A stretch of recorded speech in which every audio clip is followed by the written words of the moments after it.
most of the health sector, because quite a lot of the basics are now being met in some sense, what remains is now very challenging, and it requires a different kind of mindset and a different analytical mindset, in fact, to be able to capture that. And that means that instead of focusing so much on achievements and that, looking at the numbers of, how many numbers achieved, which are obviously quite large, because in this country of a very large population, even 50-60% is a large number. I think it's worthwhile to look at it from the other side and to turn it on its head and to look from people who are not being served.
We know that access itself would be to the tune of, in some areas, 60-70% or 70-80%. So the truth would be somewhere, in between these data sets.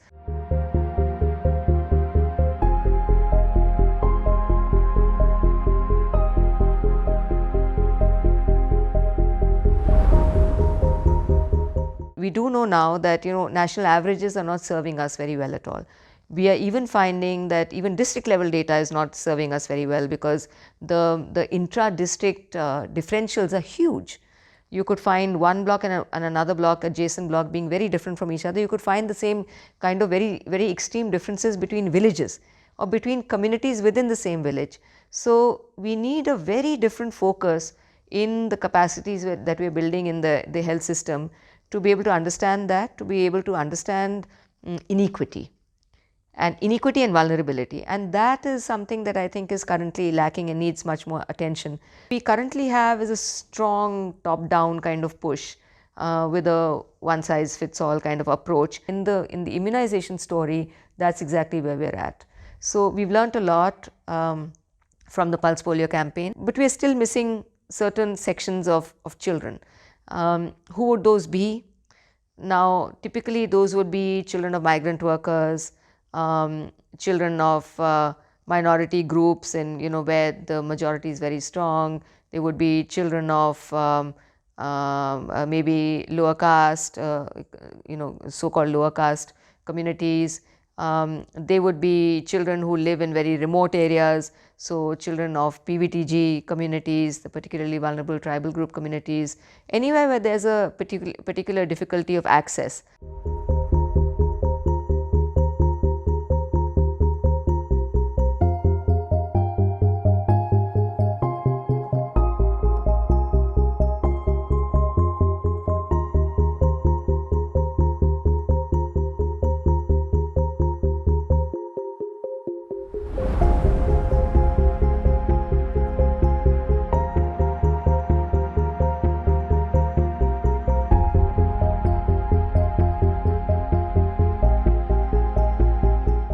Fairly decent levels of immunization now being arrived at. I mean, like I would say, there are many state differentials, and within the state also there are likely to be many differentials, as we've been talking about. Communities with specific vulnerabilities, with specific challenges to access and so on.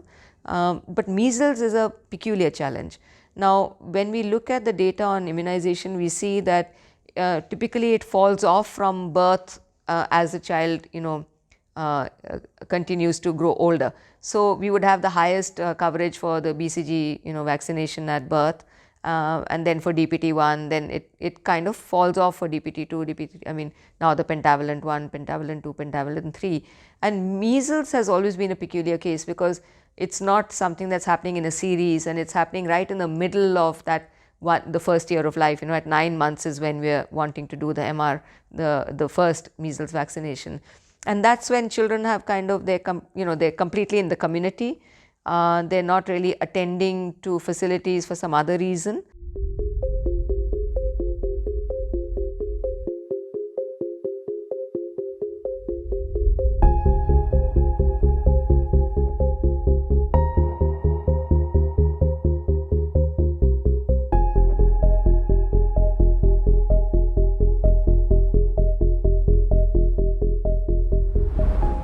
Unfortunately, these days everything is so strongly polarized that anything that is said that doesn't